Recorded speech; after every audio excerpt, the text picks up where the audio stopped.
মন্ত্ৰী চন্দ্ৰমোহন পাটোৱাৰীৰ সমষ্টিৰ উন্নয়নৰ ফুপুলা স্বৰূপ ৰাজাঘাট বানেকুচি হাকুজলা জানৰ ওপৰত থকা বাহৰ দলঙে এতিয়া জিয়াটো ফুগাইছে স্থানীয় লোকসকলক।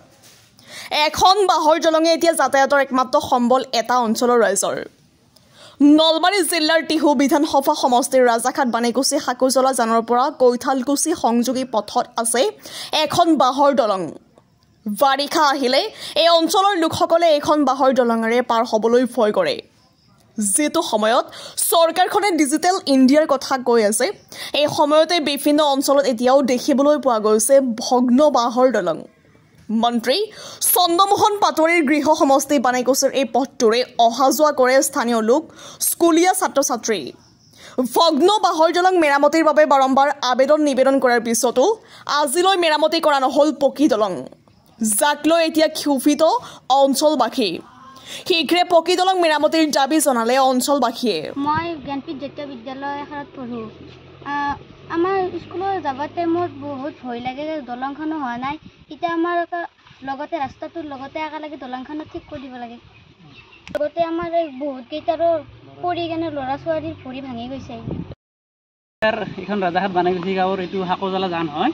এতিয়া হাকুজলা জানত আচলতে আমি বছৰ বছৰ ধৰি মানে আমাৰ ইয়াৰ জন্মৰ পৰা আজিলৈকে মোৰ এতিয়া বৰ্তমান বয়স মোৰ 44 বছৰ, আজি 46 বছৰে আমি এই দলংখন আমি এইটো পৰ্যায়তে দেখা পাইছোঁ। যিটো নেকি আজি আমাৰ ধৰ্মপুৰ সমষ্টিত মন্ত্ৰী চন্দ্ৰমোহন পাটোৱাৰী, তাৰ আগত আমাৰ কংগ্ৰেছৰ নেতাও আছিলে নীলমণি সেন ডেকা, কিন্তু কাৰো দৃষ্টিগোচৰ এই বস্তুটো নহ'ল আমাৰ।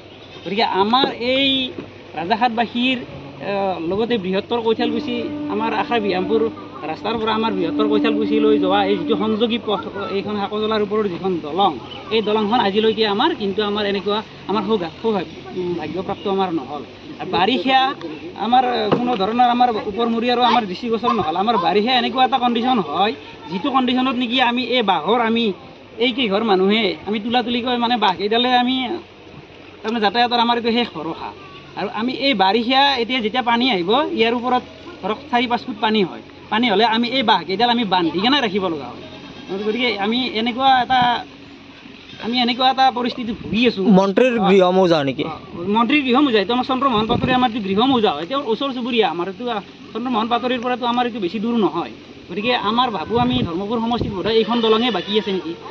গতিকে আমাক ওপৰমূৰীয়াসকলক, আমাৰ বৰমূৰীয়াসকলক তেওঁলোকক আমি অনুৰোধ জনাওঁ যে অনতি বিলম্বে আমাৰ এই দলংখনৰ এটা সুব্যৱস্থা কৰি বৃহত্তৰ ৰাইজৰ যাতে আমাৰ উন্নতিৰ কাৰণে তেওঁলোকে আমাৰ যাতায়াতৰ কাৰণে চলা ফুৰাৰ কাৰণে আমাৰ যাতে তেওঁ আমাক এটা সুব্যৱস্থা এটা কৰি দিয়ে। বাকী অহা 26ৰ আমাৰ বিধানসভা ইলেকশ্যন আহি আছে, যদি এই ইলেকশ্যনত যদি তেওঁলোকে এই কামটো আমাৰ নকৰে, আমি এটা পৰিকল্পনা লৈছোঁ যে আমাৰ বৃহত্তৰ এই আমাৰ বড়ো চুবুৰী কৈঠালকুচি বেছিমাৰি যোৱাত দি আমাৰ যিখিনি যাতায়াত কৰা মানুহ আছে, আমি সকলোৱে তাৰমানে ভোট বৰ্জন কৰিবলৈ আমি সংকল্পবদ্ধ হৈছোঁ আৰু কৰিমো আমি এইটো।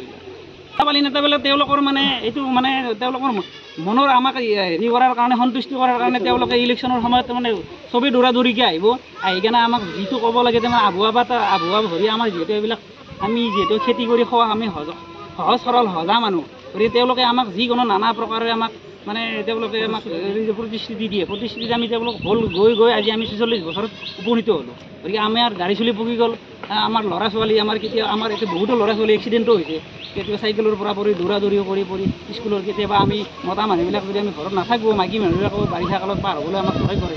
গতিকে ইয়াত এটা সুব্যৱস্থা যেন আমাক কৰি দিয়ে। প্ৰতিশ্ৰুতি মানে যি চৰকাৰে আহে সেই চৰকাৰে প্ৰতিশ্ৰুতি দি গৈ আছে আজিলৈকে।